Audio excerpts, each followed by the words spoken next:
हम लोग देखते हैं कि आज स्त्रियां यानी लेडीज अपने आप को इतना ज्यादा कमजोर समझते हैं, खुद ही उनको कमजोर बनाने की जरूरत नहीं है, वो अपने आप को कमजोर समझते हैं।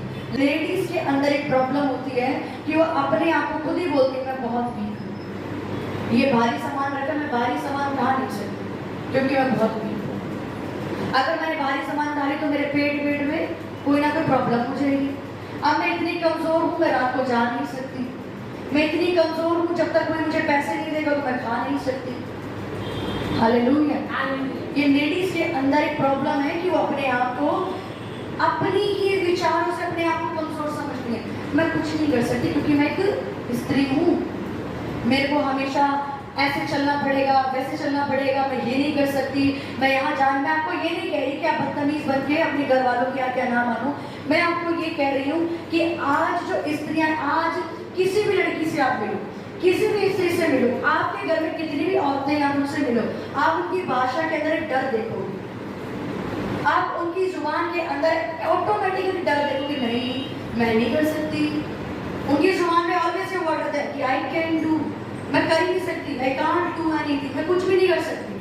बाइबल में लिखा कि देखो यहोवा की दृष्टि उसके डरवैयों पर और उन पर जो उसकी करुणा की आशा रखते हैं बनी रहती है।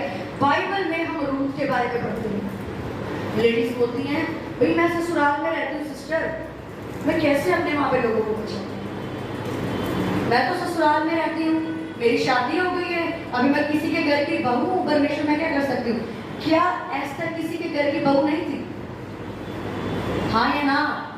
क्या एस्तर किसी के घर की बहू नहीं थी, बल्कि वो न्यू मैरिड थी। अगर आप बाइबल अच्छे से पढ़ो तो जाते ही उसके ऊपर ऐसी विपत्ति आ गई थी कि उसको 3 दिन के फास्टिंग प्रेयर में जाना पड़ा, और वो किन दिनों की बात है जब उसकी शादी हुई थी। हालेलुया।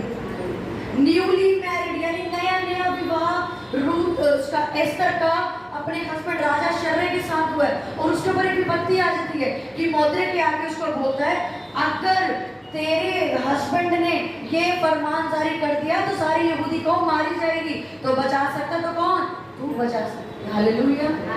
क्या रानी एस्तर ने, जो आज लेडीज की थॉट है, जो लेडीज की थिंकिंग है, ऐसी सोच थी उसके अंदर, नहीं मेरे को तो ससुराल से बाहर निकाल देंगे, मेरी तो नई शादी हुई है, मैं कैसे स्टेप ले सकती हूँ, मैं कैसे अपने पति को बचा सकती हूँ, मैं कैसे अपने ससुराल को बचा सकती हूँ। उसने डिसीजन लिया, अच्छा डिसीजन। दोबारा से पढ़ेंगे क्या लिखा, देखो यहोवा की दृष्टि किस पर? उसके डरवैयों पर और उन पर जो उसकी करुणा की आशा रखते हैं। हालेलुया।